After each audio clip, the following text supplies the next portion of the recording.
But she wrote an incredible essay in this about she would like leave Yale on the weekends, and she would come to the city. And kind of an honorary go-go. Yeah, Jody was a very studious girl at Yale, and she would come into the city. We met her through Rob Lowe because we were hanging out with Rob Lowe a lot in those days, and so Rob brought Jody to where we were staying at a hotel we were staying in New York, and we hit it off right away. She was really kind of shy and introverted, but I think like we pulled like a part of her that needed to get pulled out of herself, and she started going out to clubs with us and coming in every weekend, like you said. And she loved it. And when I read what she wrote, I was like, that is so goddamn perfect, because that's what I felt like it was doing for you. It was bringing you out of yourself. You were seeing this whole other world. Like, you were never introduced, you weren't doing drugs, but then you hung out with us.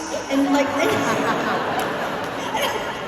maybe that kind of night, everyone. I don't know, whatever, but you know, she had a great time. I mean, we've been friends ever since. And Katie Pearson too, also contributed to the book. Yeah, Kate, I love her. She's a good friend, and I'm going to see her when I go to New York this week. Well, I've always been, the Go-Go's have always been huge fans of the B-52s. Yeah. I mean, I remember before I even came to California, sitting in my room in Baltimore, listening to the B-52s, listening to Rock Lobster, freaking out, and then, like, within 2 years, I'm hanging out with these people. It was, what a journey, you know. I go from my bedroom to a couple years later, we're hanging out in a club, you know. What an incredible thing. And she is just the nicest girl, and talk about talented. She's super talented, and they're all really nice. I love their songwriting, and I love what she wrote about when we were doing the Rock in Rio Festival, because that was a really out of control time. And she happened to catch us right when like things were really going haywire. But it was kind of fun, you know. And one of my favorite essays, which was surprising, was Paul Rubens' essay about introducing the band at the Greek. Paul Rubens, for anyone who may be familiar with the name but isn't quite placing it, as Pee Wee Herman. So Paul's been a friend over the years, and when I called him about, you know, writing something for the book, he absolutely was in.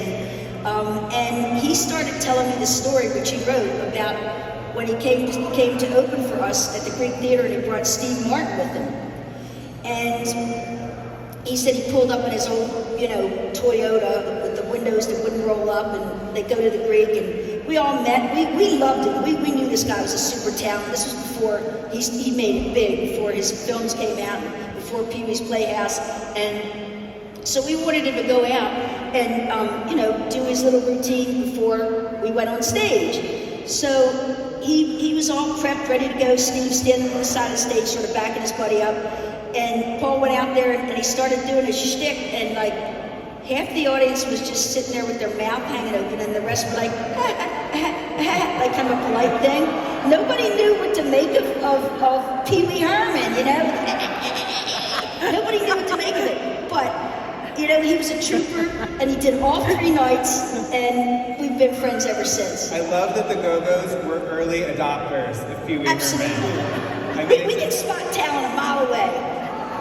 So, I mean, it's an incredible book. We're going to talk a little bit more about it later. If you have not gotten your copy, we are selling them here tonight. They will make great Christmas, Hanukkah, solstice gifts, whatever you celebrate. I highly recommend it. Let's go back to the beginning now.